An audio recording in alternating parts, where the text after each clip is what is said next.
Right, so keeping on with my theme of making a little video of every new thing that passes through my bike room. This time it might be the ugliest chainring known to man, and I thought I was actually gonna do a really nice recommendation, a little gem there, but this might not be it. Anyway, let's back up a bit. I was just looking to get a 1x narrow wide chainring for my Allied Echo setup, and I wanted a new 44 tooth chainring. I didn't really want to break the bank. You all of course have the wool tooth chainrings, the Garbaruk chainrings that are 12 speed HG plus compatible, but we're talking like, I think the wool tooth one is like $90 or 90 euros. Garbaruk might be a little bit cheaper, around 70 euros, but add shipping to that, another 20 bucks at least here to Japan, or 30 bucks even, depending on where you get it. And yeah, the money gets up there real quick. This I found on Amazon for 25 bucks or 2,500 yen or something like that. And it's 7 to 12 speed compatible, narrow wide, all the box ticked. Well, apart from it looks like this, it's absolutely hideous. But for that money, I won't complain too much. I will see if I can do something about these graphics.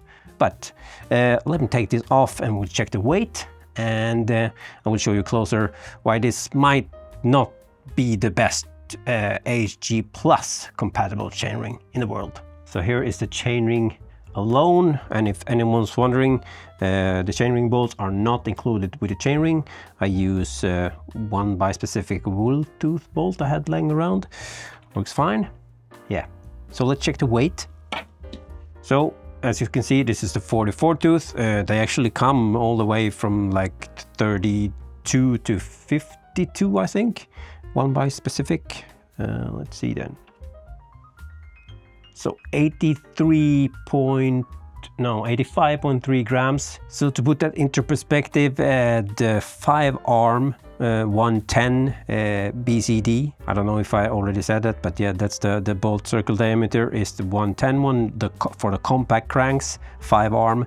The equivalent wool tooth chainring, which they finally now made HG Plus compatible, by the way.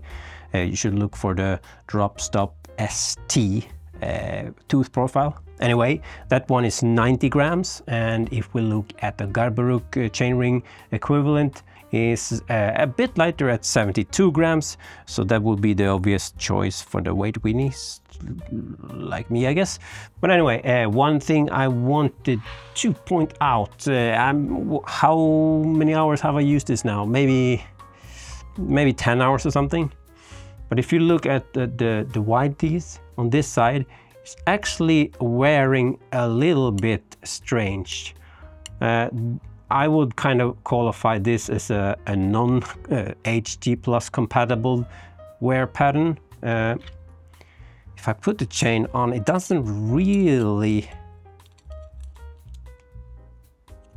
like feel strange, and the sound is actually really good on the bike. It's really quiet and everything, but I'm a bit worried about this kind of wear patterns. I wouldn't really, not that I do reviews, but I wouldn't give this a wholehearted recommendation, even though the price is as low as it is. So this would probably not be my long-term solution personally, once I decided on, yeah, even as you see here,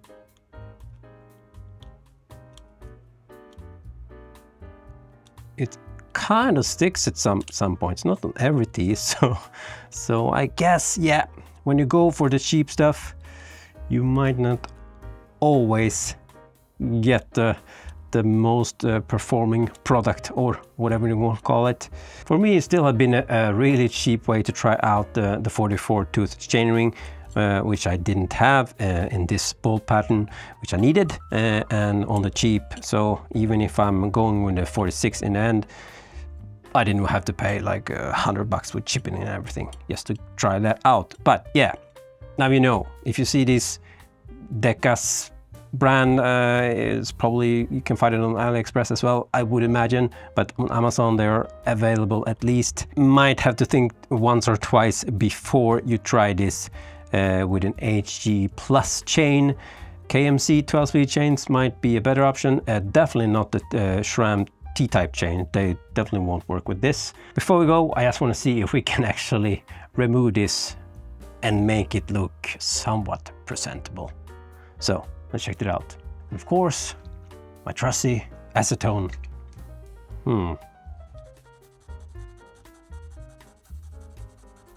Whip out the old t-shirt instead.